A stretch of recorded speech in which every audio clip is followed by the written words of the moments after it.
श्रीकृष्णाय दुवंशदीपकवरा विज्ञानलीळा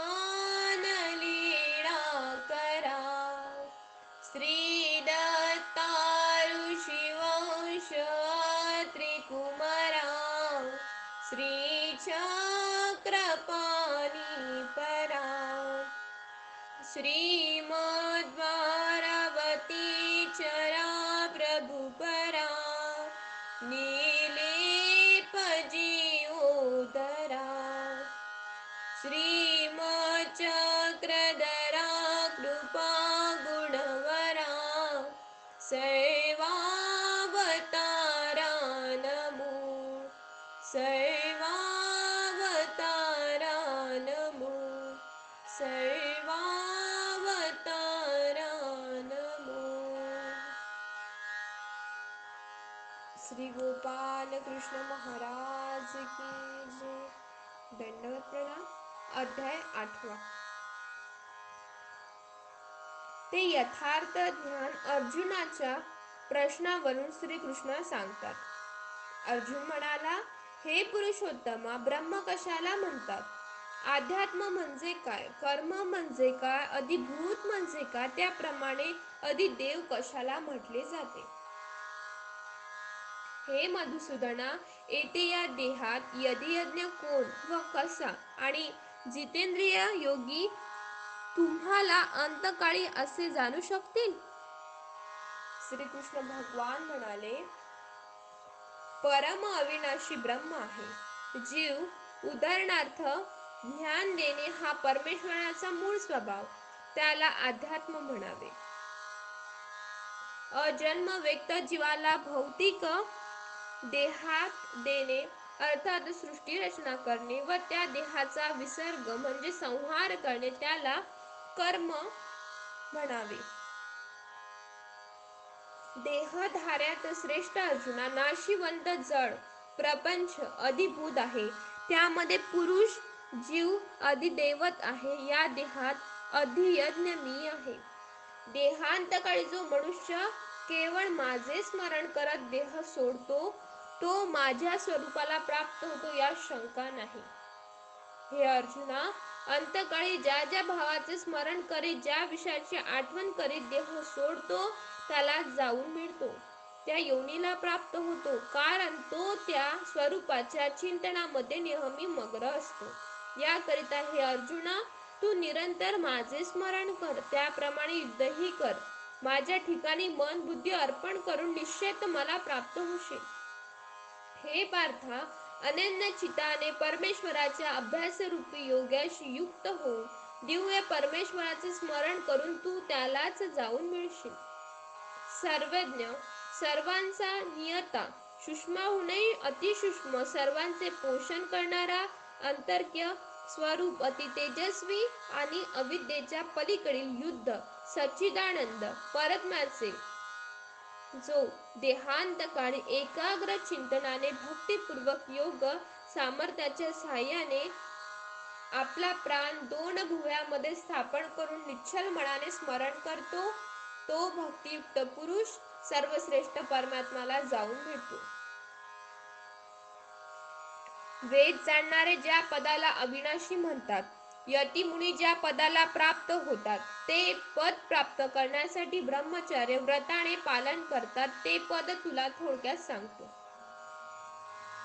सर्व इंद्रियाच्या द्वाराचे संयमन करून, मन हृदयात स्थिर करून, आपला प्राण मस्तकात स्थापन करून, योग धारणे स्थिर होऊन, जो पुरुष ओमकार या अक्षरावर अपर ब्रह्मचैतन्य माया ब्रह्माचा परमेश्वर चिंतन समजून उच्चार करीत देहाला सोडून जातो, तो पुरुषाला देवतापैकी उत्तम एकाक्षर ब्रह्माची गती प्राप्त होतो। हे अर्जुना, जो निरंतर अनन्य भावे माझे चिंतन करतो, माझ्याशी एकनिष्ठ झालेल्या योग्याला मी सहज प्राप्त होतो। मला प्राप्त झाल्यावर परमसिद्धी पावलेल्या या महात्म्याला लोकांना दुःखाचे डोंगर आणि शाश्वत असा पुनर्जन्म प्राप्त होत नाही। हे अर्जुना, ब्रह्मलोकापर्यंत एकाक्षर ब्रह्मापर्यंत पोचलेल्या जीवांना परत पुनर्जन्म द्यावा लागतो, परंतु मला प्राप्त झाल्यावर मात्र पुनर्जन्म होत नाही. 1000 युगाचा कालावधी व ब्रह्मदेवाचा एक दिवस, त्याचप्रमाणे 1000 युगाचा काळ ही त्याची रात्र, असे दिवस रात्र जाणणाऱ्याचे मत आहे. ब्रह्मदेवतेचा दिवस सुरू झाल्यावर अव्यक्ताहून चराचर पदार्थ निर्माण होतात. सृष्टी रचना ब्रह्मदेवाची रात्र सुरू होताच ते अव्यक्तात लय पावतात, म्हणजे संहार. हे अर्जुना, तो भूत समुदायान पराधीन असल्यामुळे दिवसाच्या आरंभी उत्पन्न होऊ लागतो, त्याचप्रमाणे रात्र सुरू होताच लय होतो. परमेश्वरत्व व्यापक असून अलिप्त आहे, परंतु अव्यक्ताहून एकाक्षर ब्रह्माहून श्रेष्ठ असा सनातन अव्यक्त भाव आहे. सच्चिदानंद घन पूर्ण ब्रह्मात्मा, तो सर्व भूत मात्रांचा नाश झाला तरी नष्ट होत नाही. अव्यक्त अक्षर असा जो भाव सांगितला त्याला परमगती म्हणतात. ज्या जीवाला प्राप्त झाली तो जीव पुन्हा जन्माला येत नाही, तेच माझे पराधाम होय. हे अर्जुना, ज्याचा व्यापक स्वरूपात सर्व प्राणी मात्र आहे आणि ज्याच्या आज्ञेने हे सर्व विश्व विस्तारले आहे, असा सनातन अव्यक्त परमश्रेष्ठ पुरुषोत्तम केवळ अनन्य भक्ती होऊ शकतो.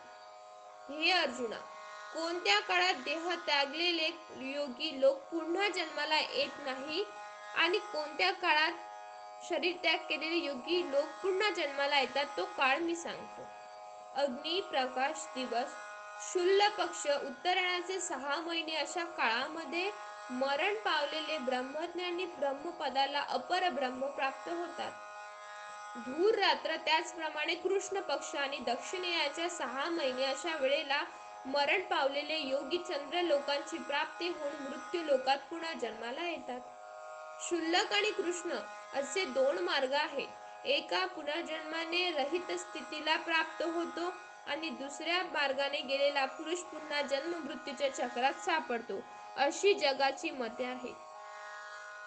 परमेश्वर भक्त शुल्लक व कृष्ण पक्षाधिकांचा मोहात न पडता यज्ञ, तप, दान तथा मिश्र भक्ती सोडून एका परमेश्वराची भक्ती करतो, तोच सर्वश्रेष्ठ परमेश्वर पदाला पावतो.